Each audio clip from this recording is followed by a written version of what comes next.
तो पहला जो ड्रॉबैक हम लोगों ने देखा था कि he couldn't explain the stability. He couldn't explain the stability of the atom. क्या मतलब हुआ इसका?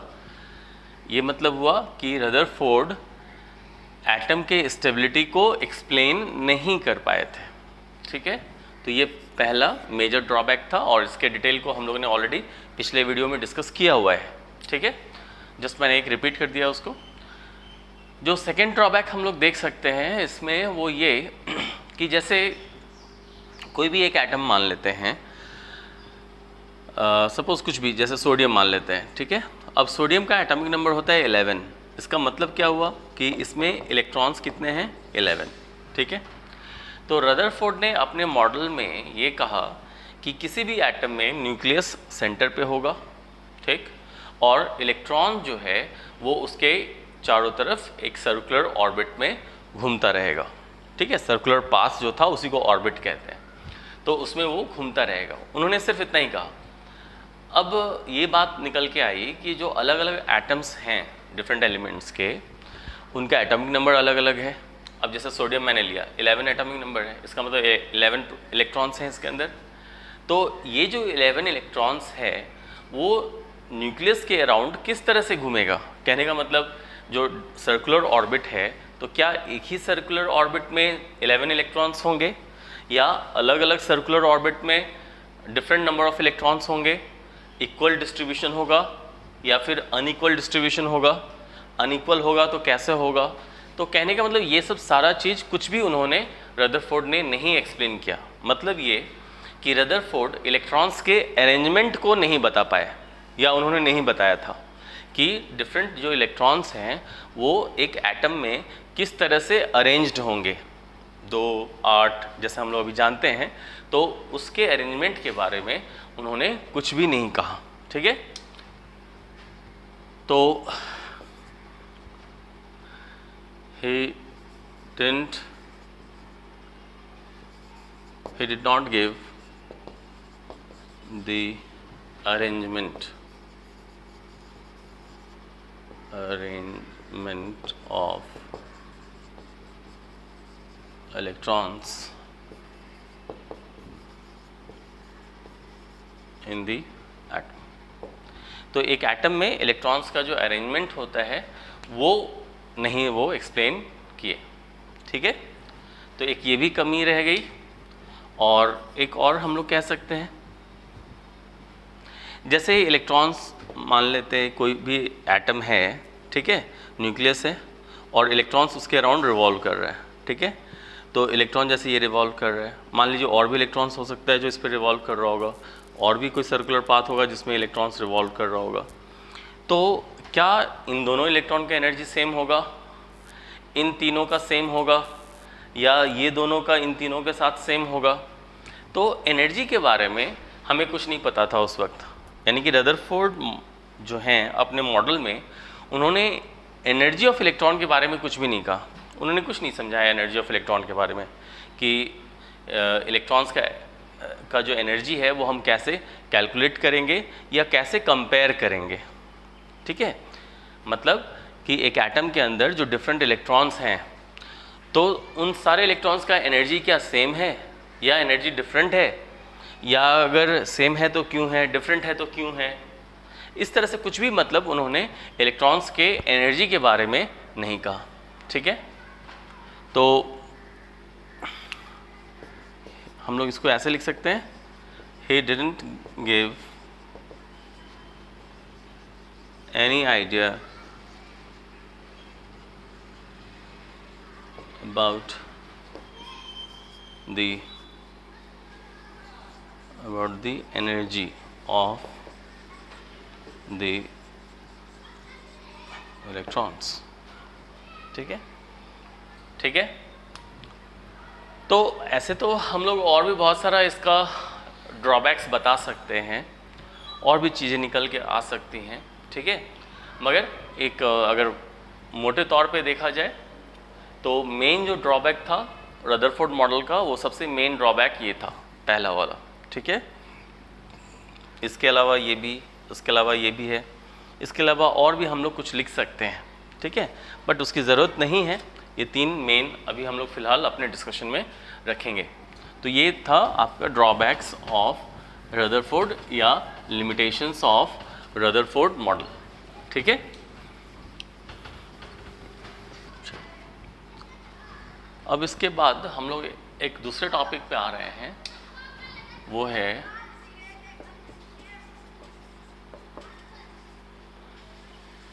इलेक्ट्रोमैग्नेटिक वेव्स या फिर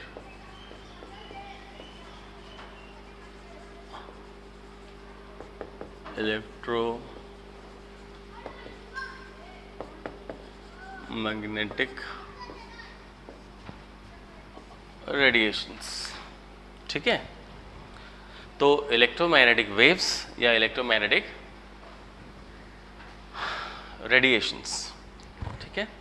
तो इस पे हम लोग बात करते हैं, है ना।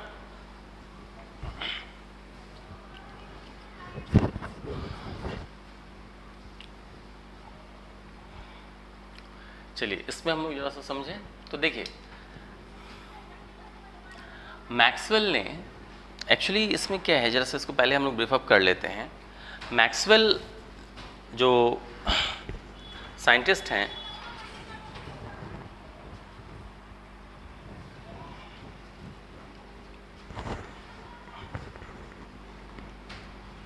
तो मैक्सवेल साइंटिस्ट ने एक इलेक्ट्रोमैग्नेटिक वेव थ्योरी दिया। उस थ्योरी में उन्होंने ये कहा कि कोई भी जो चार्ज्ड पार्टिकल होता है, अगर वो एक्सेलरेटेड मोशन में हो या डी एक्सेलरेटेड मोशन में हो, तो कुछ वो एनर्जी एमिट करता है, अभी हम लोगों ने बात की, और वो जो एनर्जी एमिट करता है वो रेडिएशन के फॉर्म में या वेव के फॉर्म में एनर्जी प्रोड्यूस भी होता है और वही ट्रांसमिट भी होता है, ठीक है। उन्होंने ये कहा, है ना। तो Maxwell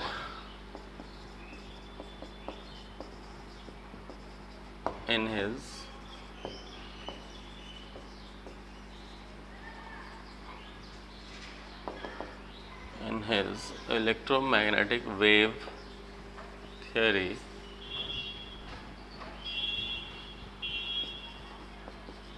stated that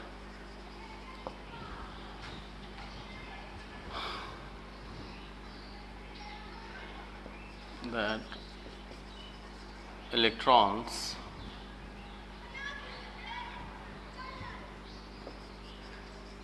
under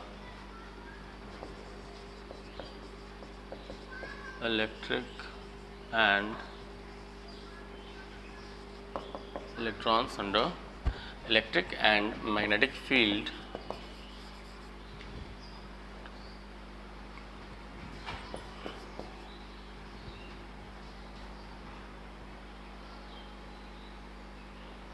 electrons under electric and magnetic field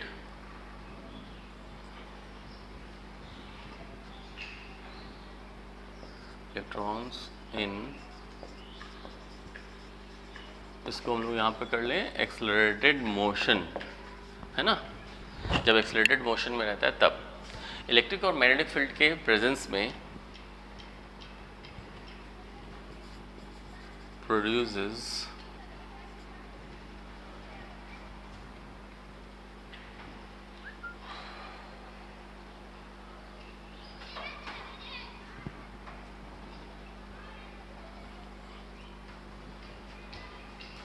just एक सेकेंड, इसको मैं ऐसे लिख दूँ, ये थोड़ा सा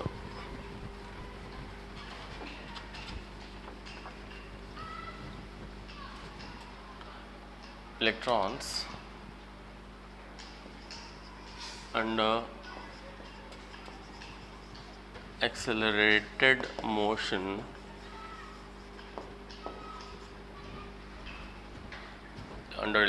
accelerated motion produces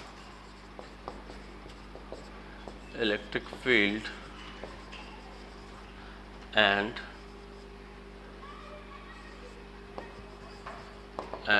magnetic field and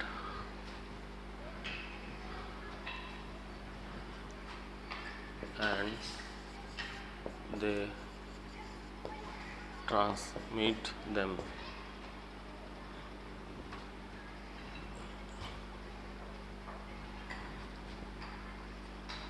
and they transmit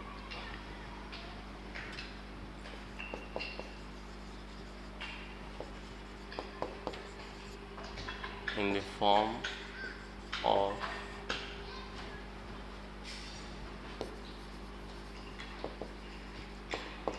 radiation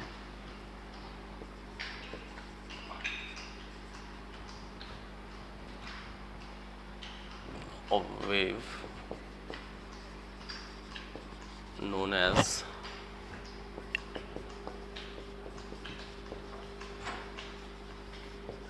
electromagnetic radiation और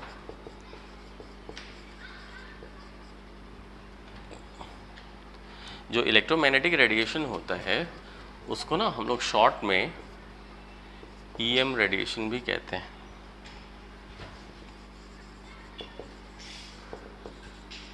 ईएम रेडिएशन और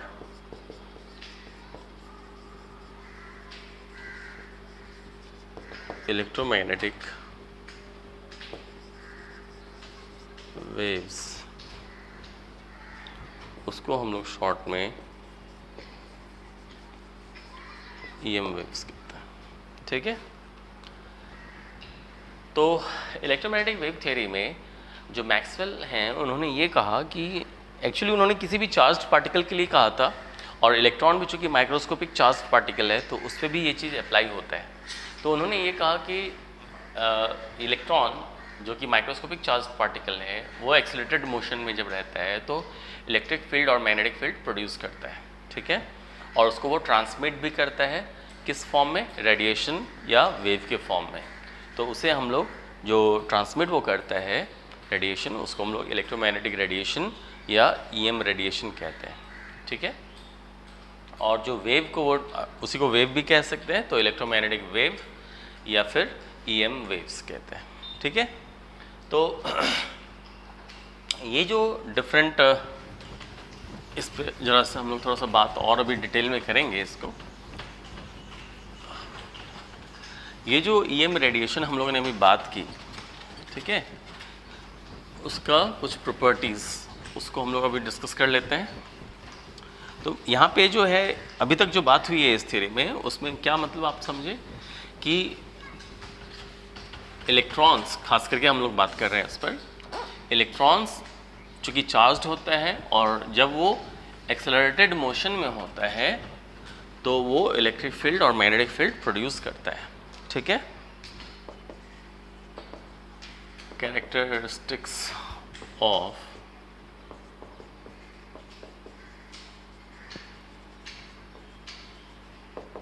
इलेक्ट्रोमैग्नेटिक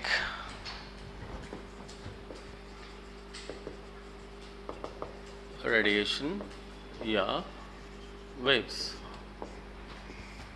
ठीक है, जो अभी हम लोग बात कर रहे थे कि इलेक्ट्रोमैग्नेटिक रेडिएशन कहते हैं या इलेक्ट्रोमैग्नेटिक वेव कहते हैं, तो उसका प्रॉपर्टीज़, कैरेक्टरिस्टिक्स का मतलब वही हुआ उसका प्रॉपर्टीज़। ठीक है,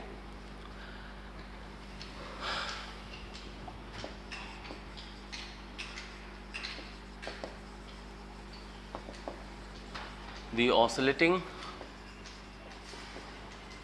electrons produces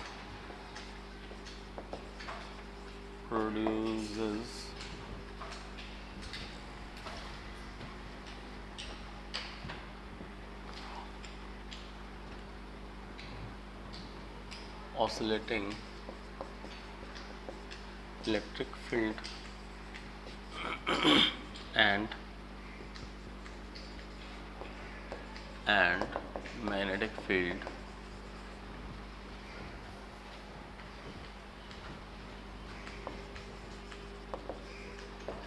which are perpendicular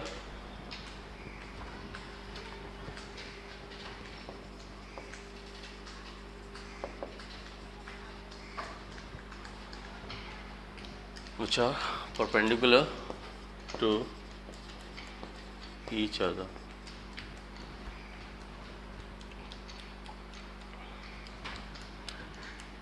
And both fields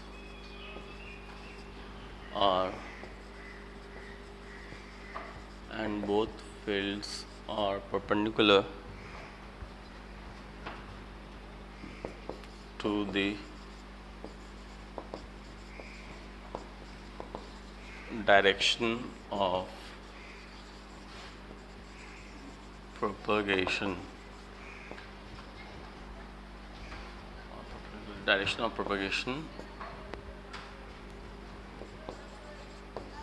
of the wave.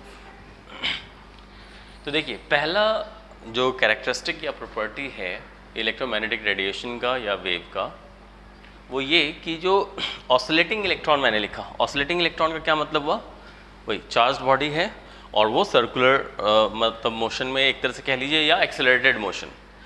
Acceleration और डी एक्सेलरेशन मैं कहूँगा कि सेम है, नहीं, क्योंकि डी एक्सेलरेशन जो होता है वो क्या होता है, उल्टे डायरेक्शन में एक्सेलरेशन होता है। अगर मान लीजिए मैं इस डायरेक्शन में जा रहा हूँ और ये एक्सेलरेशन है, ठीक है, तो इस डायरेक्शन में जाऊँगा अगर एक्सेलरेशन के साथ, तो डी एक्सेलरेशन कहलाएगा इसके रिस्पेक्ट में। तो बस डायरेक्शन का फ़र्क है, अदरवाइज वही हुआ।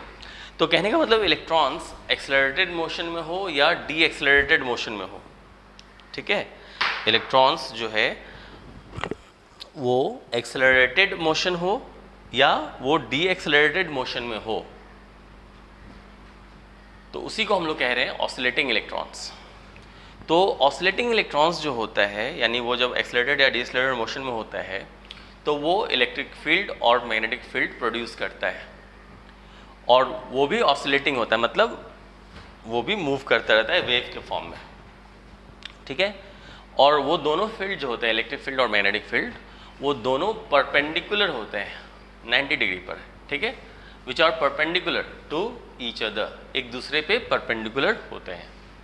और वो दोनों जो है वो परपेंडिकुलर होते हैं और किस पर, direction of propagation of the wave. Direction of propagation का मतलब क्या हुआ, जैसे हम लोगों ने बात अभी की थी कि ये जो फील्ड्स हैं, इलेक्ट्रिक फील्ड मैग्नेटिक फील्ड, वो वेव यानी कि तरंग के फॉर्म में आगे बढ़ते हैं। तो मान लेते हैं कि कोई तरंग ऐसे जा रहा है, ठीक है, तो ये डायरेक्शन ऑफ प्रोपगेशन हुआ, मतलब कि जा ऐसे ऐसे रहा है, ठीक है, बट इधर से इधर जा रहा है ना, तो डायरेक्शन क्या हुआ जाने का, ये हुआ, ठीक है। तो इसी को हम लोग बोलेंगे direction of propagation of wave.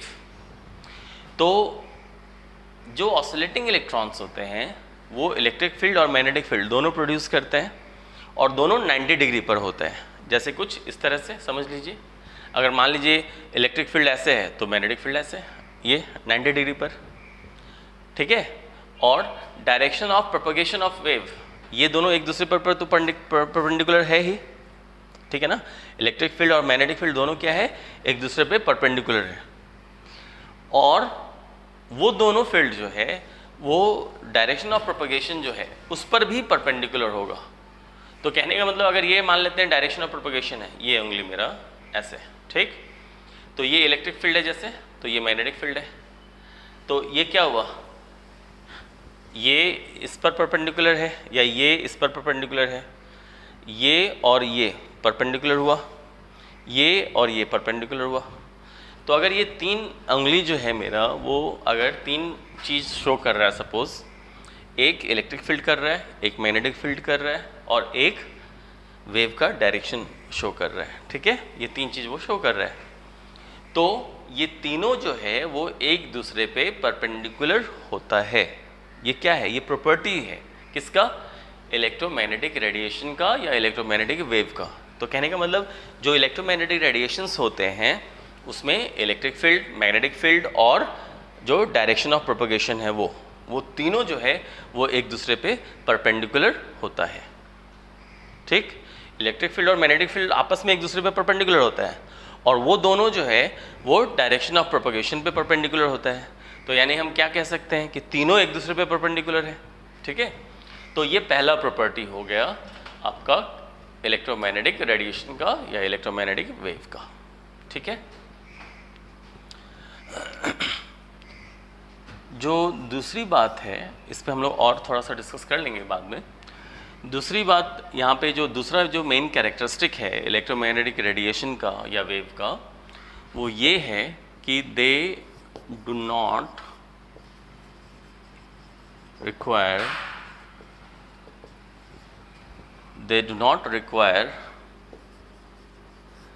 any material medium। ठीक है, they do not require any material medium to travel।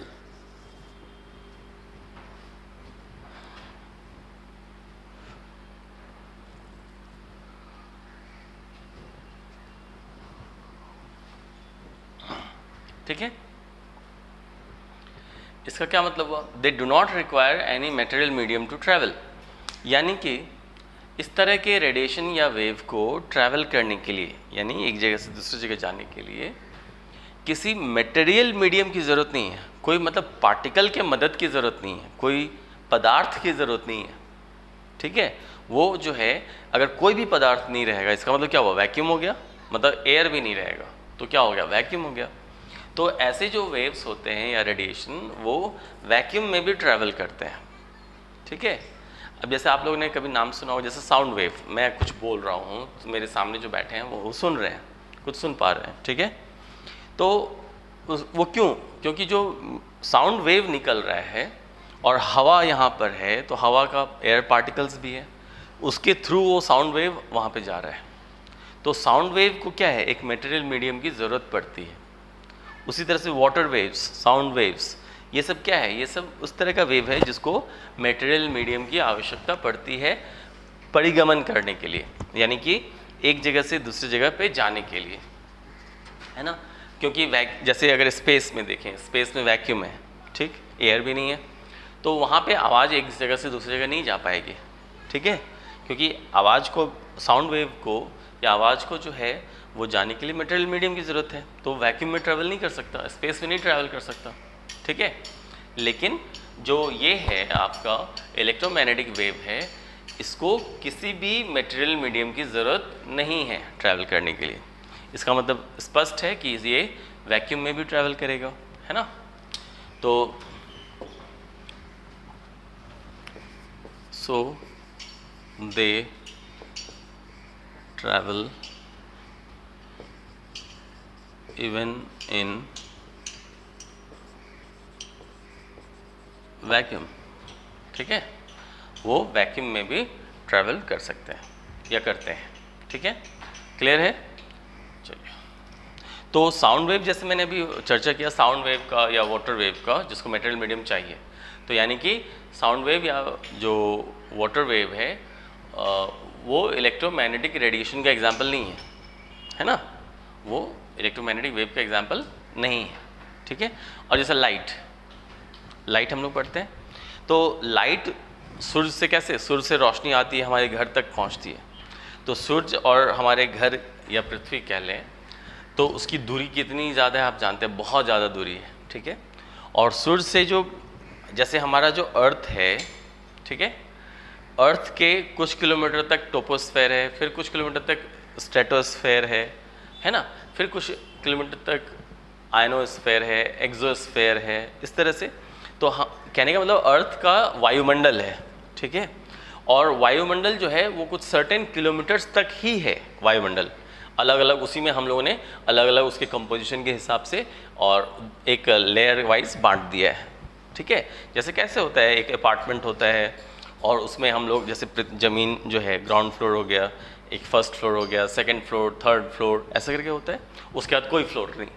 उसी तरह से पृथ्वी है, पृथ्वी के ऊपर एक ट्रोपोस्फेयर, स्ट्रेटोस्फेयर, फिर एक्सोस्फेयर, आयनोस्फेयर, इस तरह से कुछ दूर तक है, उसके बाद फिर कुछ नहीं है। यानी कुछ नहीं का क्या मतलब हुआ, अर्थ के केस में अगर देखें कुछ नहीं का मतलब क्या, हवा भी नहीं, है ना, तो वो स्पेस हो गया। ठीक है, तो ये जो हम लोग बात अभी कर रहे थे यहाँ पे लाइट की, तो सूर्य से लाइट जैसे हमारे घर तक पहुँचता है, पृथ्वी तक पहुँचता है, तो सूर्य और पृथ्वी के बीच में बहुत ज़्यादा किलोमीटर्स की दूरी है। तो बहुत सारा किलोमीटर तो सिर्फ स्पेस है, वैक्यूम है, लेकिन उसको पास करके उसी में ट्रैवल करके ही ना रोशनी हमारे घर तक आती है कि नहीं। तो और रोशनी यानी कि लाइट क्या हो गया फिर, इलेक्ट्रोमैग्नेटिक रेडिएशन का एग्जाम्पल हो गया। कारण ये क्योंकि उसको तो मटेरियल मीडियम चाहिए नहीं ट्रैवल करने के लिए, वैक्यूम में भी वो कर सकता है। तो इसी कारण से क्या होता है कि लाइट जो है वो पृथ्वी तक आसानी से पहुंचती है बिना कोई मटेरियल मीडियम के भी। ठीक है, कोई डाउट नहीं है।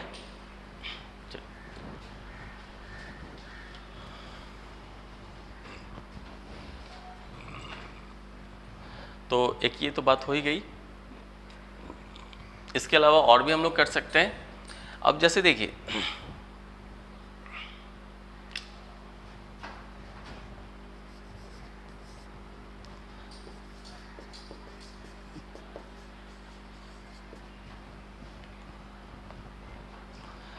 डिफरेंट ईएम रेडिएशन भी लिख सकते थे। तो different electromagnetic radiations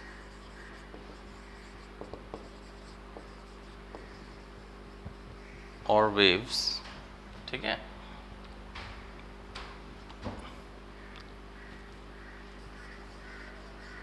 have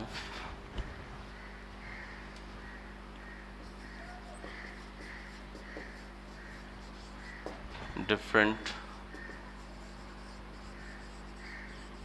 frequencies and wavelength।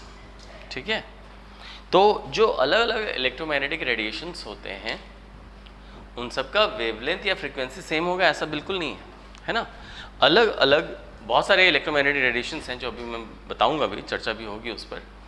तो डिफरेंट इलेक्ट्रोमैग्नेटिक रेडिएशंस या वेव्स जो होते हैं उनका फ्रीक्वेंसी अलग अलग होता है, या हम बोलें कि वेवलेंथ अलग अलग होता है। ठीक है, एक ही वेवलेंथ या एक ही फ्रीक्वेंसी बिल्कुल नहीं होता। ठीक है, इस पे हम लोग अभी बात करेंगे कि फ्रीक्वेंसी क्या होता है या वेवलेंथ क्या होता है। तो इसी में हम लोग ये लिख सकते हैं थर्ड पॉइंट में ही, तो जो डिफरेंट इलेक्ट्रोमैग्नेटिक रेडिएशंस या वेव्स जो हैं जिनको हम इंक्रीजिंग ऑर्डर ऑफ वेवलेंथ या डिक्रीजिंग ऑर्डर ऑफ वेवलेंथ या फिर इंक्रीजिंग ऑर्डर ऑफ फ्रीक्वेंसी या डिक्रीजिंग ऑर्डर ऑफ फ्रीक्वेंसी में जो अरेंजमेंट करते हैं डिफरेंट ईएम रेडिएशंस का, उसको हम लोग कहते हैं इलेक्ट्रोमैग्नेटिक स्पेक्ट्रम। ठीक है, इलेक्ट्रोमैग्नेटिक स्पेक्ट्रम क्या हो गया, इलेक्ट्रोमैग्नेटिक स्पेक्ट्रम हुआ डिफरेंट इलेक्ट्रोमैग्नेटिक रेडिएशंस का अरेंजमेंट को कहते हैं इलेक्ट्रोमैग्नेटिक हम लोग कहते हैं इलेक्ट्रोमैग्नेटिक स्पेक्ट्रम। ठीक है, वो इंक्रीजिंग ऑर्डर ऑफ फ्रीक्वेंसी या डिक्रीजिंग ऑर्डर ऑफ फ्रीक्वेंसी हो सकता है, या फिर वो इंक्रीजिंग ऑर्डर ऑफ वेवलेंथ या डिक्रीजिंग ऑर्डर ऑफ वेवलेंथ हो सकता है। ठीक है ना, तो इस तरह से। ठीक है, तो मैं उसे लिख भी देता हूँ, इसी पॉइंट में आ जाएगा ये इलेक्ट्रोमैग्नेटिक स्पेक्ट्रम। ठीक है, तो इसमें हम लोग क्या लिखेंगे, the arrangement of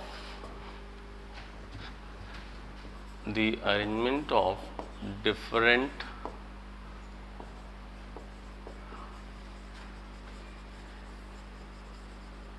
electromagnetic radiations. ठीक है, the arrangement of different electromagnetic radiations in increasing or,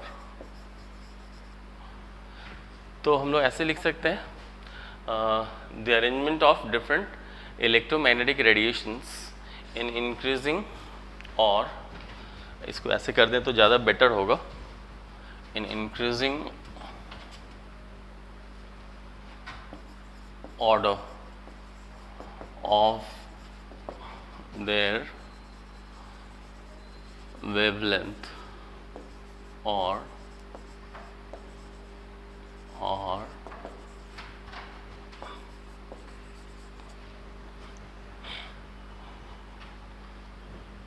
decreasing order of their frequencies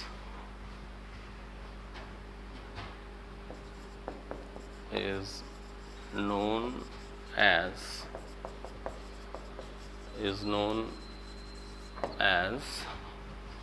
electromagnetic spectrum. Electromagnetic spectrum है ना। तो इंक्रीजिंग या डिक्रीजिंग, और जैसे यहाँ पे हम लोग बात करेंगे वेवलेंथ, और ये पे आप लोगों ने जूनियर क्लास में पढ़ा भी है वेवलेंथ और फ्रीक्वेंसी के बारे में। तो इलेक्ट्रोमैग्नेटिक स्पेक्ट्रम किसको कहते हैं? तो अभी हम लोग ने जो पढ़ा कि अलग अलग तरह के डिफरेंट तरह के इलेक्ट्रोमैग्नेटिक रेडिएशंस होते हैं, ठीक है, ये हम लोग ने अभी पढ़ा। तो जो डिफरेंट इलेक्ट्रोमैग्नेटिक वेव्स या रेडिएशंस हैं उनका वेवलेंथ अलग अलग होता है या उनका फ्रीक्वेंसी अलग अलग होता है।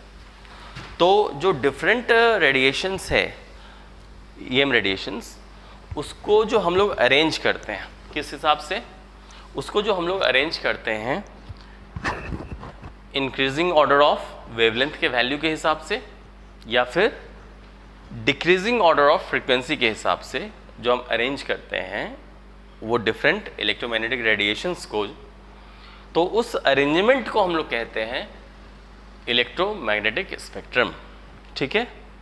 थोड़ा सा आप शॉर्ट में समझ सकते हैं। तो जैसे देखिए हम लोगों ने क्या पढ़ा कि सन जो होता है वो एक अल्टीमेट सोर्स है एनर्जी का, पढ़े हैं, है ना। कहने का मतलब कि सारे एनर्जी या ऊर्जाओं का जो अंतिम सोर्स है या जो मेन सोर्स है, ठीक है, वो कौन है? सन। ये हम लोगों ने पहले भी जाना हुआ है।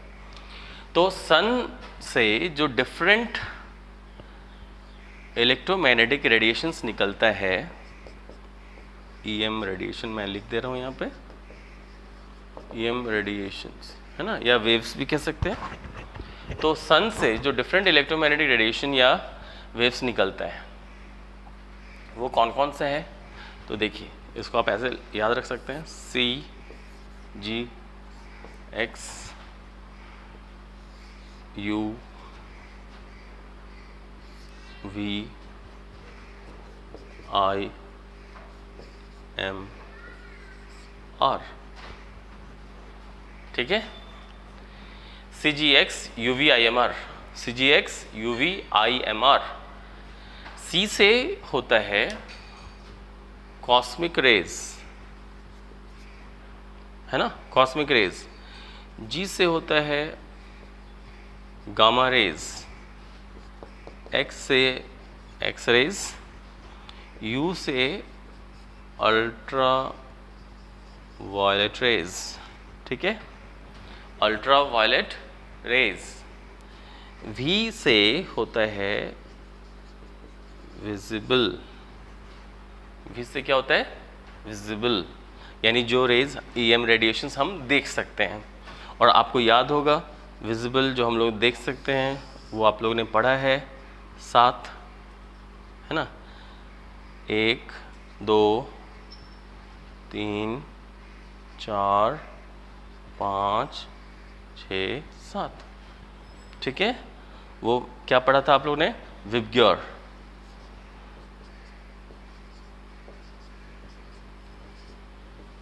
ये आप लोगों ने पढ़ा हुआ है ना, विबग्योर।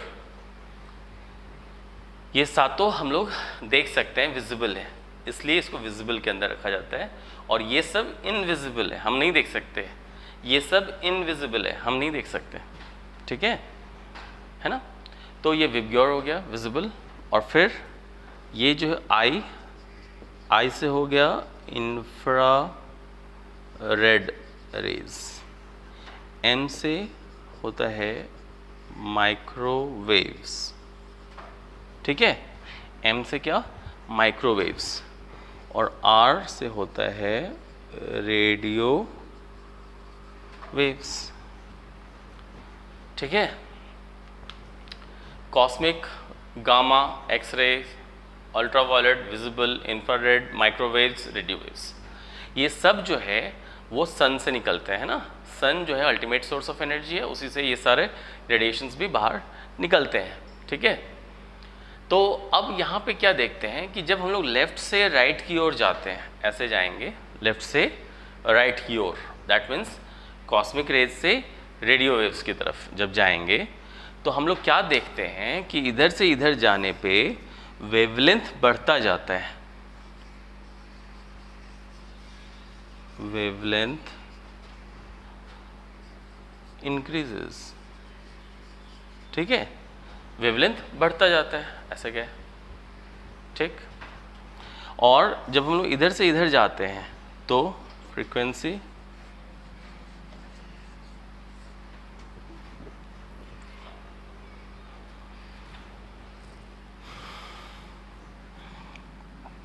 इधर से इधर जब जाते हैं तो फ्रीक्वेंसी क्या होता है, फ्रीक्वेंसी घटता जाता है, ठीक है।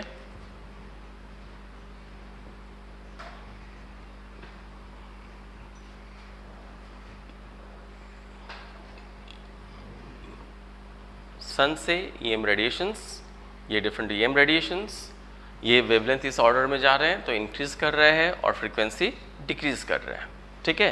यहाँ तक क्लियर एकदम। तो ये जो डिफरेंट, ये जो हम लोग देख रहे हैं डिफरेंट इलेक्ट्रोमैग्नेटिक रेडिएशंस को एक पर्टिकुलर पैटर्न पे अरेंज किया हुआ है। वो पैटर्न क्या है, इंक्रीजिंग ऑर्डर ऑफ वेवलेंथ, जो मैंने यहाँ पे लिखा है, increasing order of their wavelength. या फिर इधर से इधर जा रहे हैं तो क्या हो रहा है, फ्रीक्वेंसी घट रहा है ना। इधर से इधर जा रहे हैं तो फ्रीक्वेंसी क्या हो रहा है, घट रहा है, ठीक है। तो यहाँ पे मैंने क्या लिखा, और decreasing order of their frequencies. तो ये जो अरेंजमेंट है इलेक्ट्रोमैग्नेटिक रेडिएशंस का, इसी को हम लोग कहते हैं इलेक्ट्रोमैग्नेटिक स्पेक्ट्रम, ठीक है, इलेक्ट्रोमैग्नेटिक स्पेक्ट्रम। कोई दिक्कत नहीं। तो इलेक्ट्रोमैग्नेटिक स्पेक्ट्रम क्या हुआ, इलेक्ट्रोमैग्नेटिक स्पेक्ट्रम जस्ट एक अरेंजमेंट है, एक सजावट है एक तरह से। किस चीज़ का सजावट है भाई, इलेक्ट्रोमैग्नेटिक रेडिएशंस का या वेव्स का, है ना। अब हम घर में कोई चीज़ सजाते हैं तो एक पैटर्न पे सजाते हैं ना, ऐसा तो नहीं होता है कि कोई भी चीज़ कहीं पे रख देते हैं, किसी तरीके से सजाते हैं। तो यहाँ पे वो जो तरीका है वो क्या है, इंक्रीजिंग ऑर्डर ऑफ वेवलेंथ या फिर डिक्रीजिंग ऑर्डर ऑफ फ्रीक्वेंसी, बात बराबर है। तो ये जो तरीका है अरेंजमेंट का, ये इसी अरेंजमेंट को हम लोग कहते हैं इलेक्ट्रोमैग्नेटिक स्पेक्ट्रम। और ये सारे सन से निकलते भी हैं। इसमें से कई का आपने नाम तो सुना ही है ना, बहुत सारी चीज़ों का आपने नाम सुना हुआ है, ठीक है।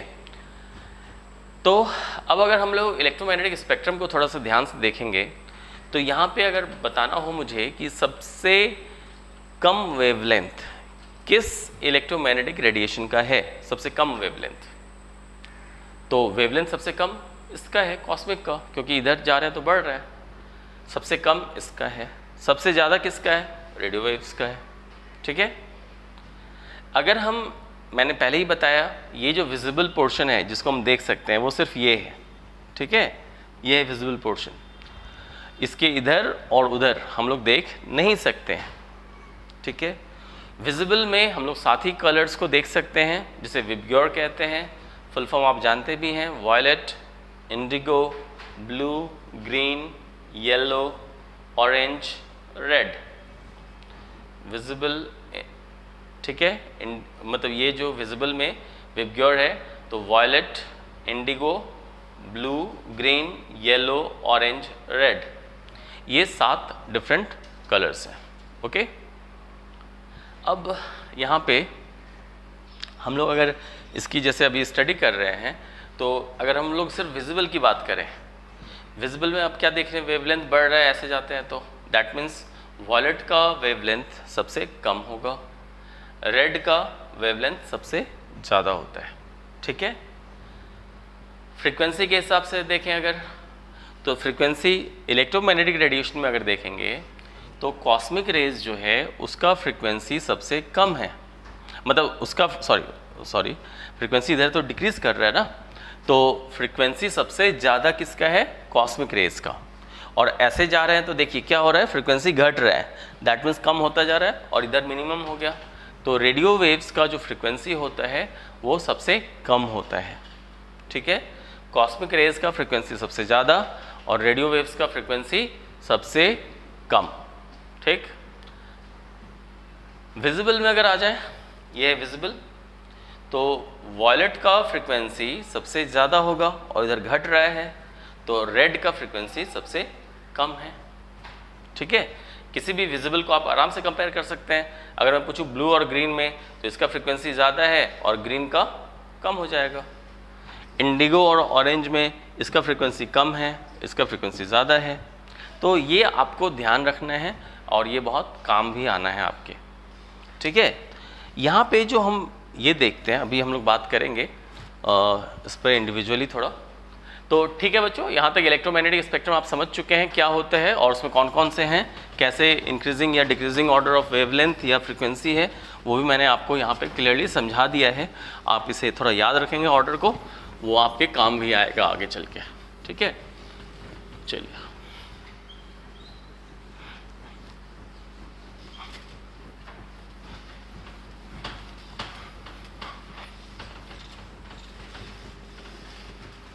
ऐसे तो बच्चों ये EM वेव्स वगैरह जो है आप ऐसे फिजिक्स में थोड़ा सा डिटेल में पढ़ेंगे, है ना, और थोड़ा सा मैं यहाँ पर डिस्कस कर दे रहा हूँ। तो ये जो वेव्स होता है, सपोज कीजिए कि यहाँ से ओरिजिन हो रहा है और इस डायरेक्शन में वो वेव जो है वो जा रहा है। वेव जो है वो किस डायरेक्शन में जा रहा है, इस डायरेक्शन में जा रहा है वेव, ओके। तो डायरेक्शन ट्रैवल करने का वेव का कैसे होता है, ऐसे वेव करता है। वेव जो है वो ऐसे ट्रैवल करता है, साइनोसाइडल वेव कहते हैं इसको, या साइन वेव भी कहते हैं।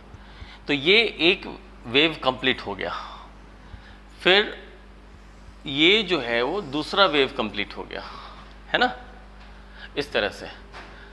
फिर ये जो है वो तीसरा वेव कंप्लीट हो गया, ऐसे ऐसे होता है, वेव ऐसे ट्रैवल करते हैं, ठीक है।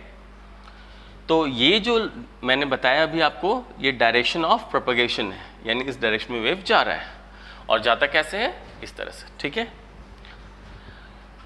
तो फ्रीक्वेंसी, जैसा अभी हम लोग बात कर रहे थे, कुछ टर्म्स हम लोग अभी डिस्कस कर रहे हैं जो आप लोगों ने जरूर 9th में भी पढ़ा होगा, 9th या 10th में। तो वो कुछ बेसिक टर्म्स यहाँ पे जानना जरूरी है। फ्रीक्वेंसी, फ्रीक्वेंसी जो होता है उसको हम लोग ऐसे न्यू पढ़ते हैं, इसको वी लिख के ऐसे कर्व कर दिए, न्यू, है ना। फ्रीक्वेंसी, फ्रीक्वेंसी का मतलब क्या होता है, जैसे देखिए यहाँ से यहाँ गए तो एक वेव कंप्लीट हुआ, यहाँ से यहाँ गए तो एक वेव कंप्लीट हुआ, यहाँ से यहाँ गए एक वेव कंप्लीट हुआ, है ना। तो एक सेकेंड में कितने वेव्स कंप्लीट होते हैं उसी को फ्रीक्वेंसी कहा जाता है, ठीक है। जैसे एक सेकेंड में अगर एक वेव कंप्लीट हो रहा है तो उसका फ्रीक्वेंसी हो गया 1।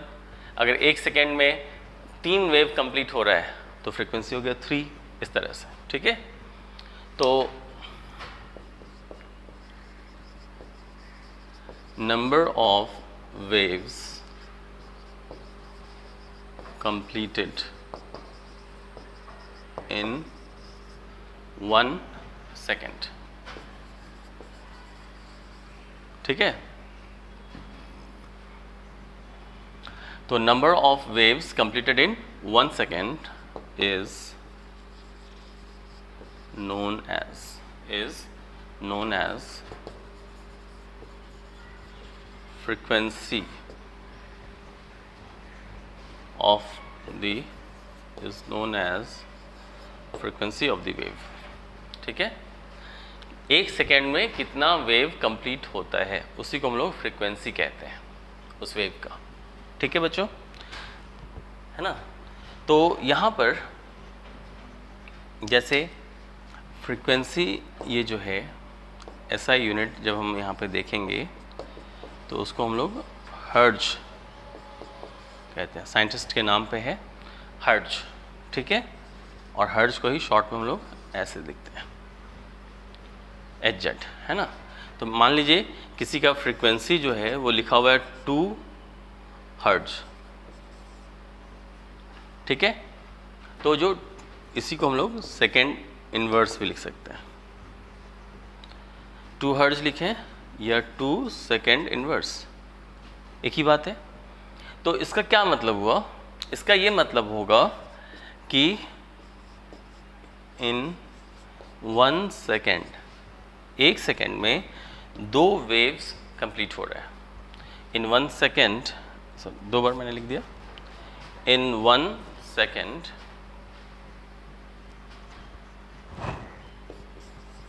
2 waves are completed, ठीक है। 1 सेकेंड में 2 वेव्स कंप्लीट होता है। इसी तरह से तो फ्रीक्वेंसी हम लोग समझ चुके हैं, है ना। ये फ्रीक्वेंसी की बात हो गई। इसी तरह से एक और टर्म है जिसको हम लोग कहते हैं वेवलेंथ। वेवलेंथ क्या होता है, उससे पहले एक चीज़ और समझ लीजिए। जैसे कोई वेव जो जा रहा है ये मैक्सिमम कितना हाइट तक गया, उसको हम लोग कहते हैं क्रेस्ट। मैक्सिमम कितना नीचे तक गया, उसको हम लोग कहते हैं ट्रफ, है ना। क्रेस्ट और ट्रफ। यहाँ से क्रेस्ट यानी मैक्सिमम हाइट वो ये है, उसको स्मॉल a से डिनोट करते हैं, और वही ये भी होता है, सेम हाइट होता है a। तो यहाँ पे a यानी कि एम्पलीट्यूड हो गया, स्मॉल a से डिनोट किया जाता है, ठीक है। एम्पलीट्यूड क्या हुआ, द मैक्सिमम हाइट, और डेप्थ एक ही बात है, क्योंकि दोनों का वैल्यू सेम होगा। द मैक्सिमम हाइट और depth of a wave is called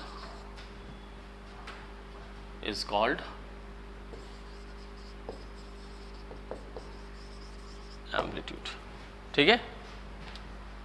उसी तरह से एक और टर्म होता है जिसको हम लोग कहते हैं वेवलेंथ। अभी हम लोगों ने वर्ड यूज़ भी किया था। वेवलेंथ को लैम्डा से डिनोट करते हैं। ये क्या होता है, अब जैसे कि ये क्रेस्ट है तो उसी तरह से ये भी क्रेस्ट है, ये ट्रफ है ना, ये भी क्रेस्ट है और ये भी ट्रफ है, ऐसा, ठीक। तो 2 एडजेसेंट क्रेस्ट अगर बोलें तो ये, तो उसका जो डिस्टेंस होता है उसी को वेवलेंथ कहा जाता है, या 2 एडजेसेंट ट्रफ का जो डिस्टेंस होता है उसी को वेवलेंथ कहते हैं, ठीक है। So the distance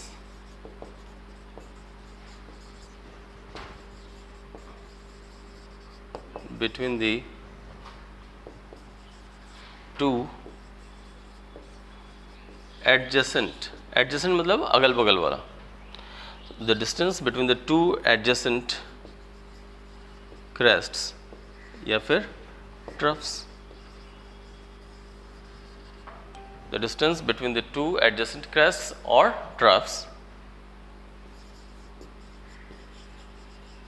of a wave is called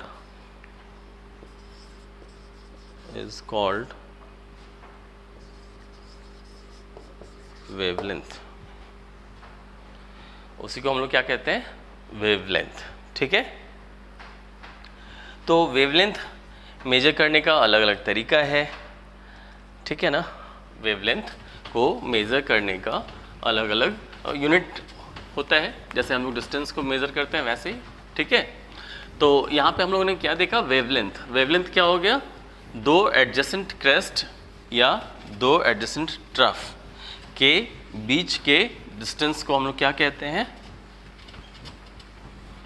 wavelength कहते हैं, ठीक है। ठीक है बच्चों, तो अब जैसे वेवलेंथ को हम लोग अलग अलग यूनिट्स में जनरली मेजर कर सकते हैं, जैसे नैनोमीटर है ना, 1 नैनोमीटर होता है 10⁻⁹ मीटर। 1 एंगस्ट्रम भी कहते हैं, angstrom 1 angstrom equals to 10 to the power minus 10 metre, ठीक है। 1 पिकोमीटर भी कहते हैं, 10 to the power minus 12 metre, है ना। 1 फेम्टोमीटर भी कहते हैं, 10 टू द माइनस 15 मीटर, इस तरह से, ठीक है। तो ये सब जनरली यूनिट्स जो है वो हम लोग यूज़ करते हैं वेवलेंथ को मेजर करने के लिए। नैनोमीटर में करते हैं, एंगस्ट्रम में करते हैं, पिकोमीटर में करते हैं, फेम्टोमीटर में कहते हैं, इस तरह से, ठीक है बच्चों। तो इस तरह से हम लोगों ने वेवलेंथ को समझा और बाकी टर्म्स को भी समझा। नेक्स्ट क्लास में हम लोग फिर और इस टॉपिक को कंटिन्यू करेंगे अगले वीडियो में, ठीक। Thank you.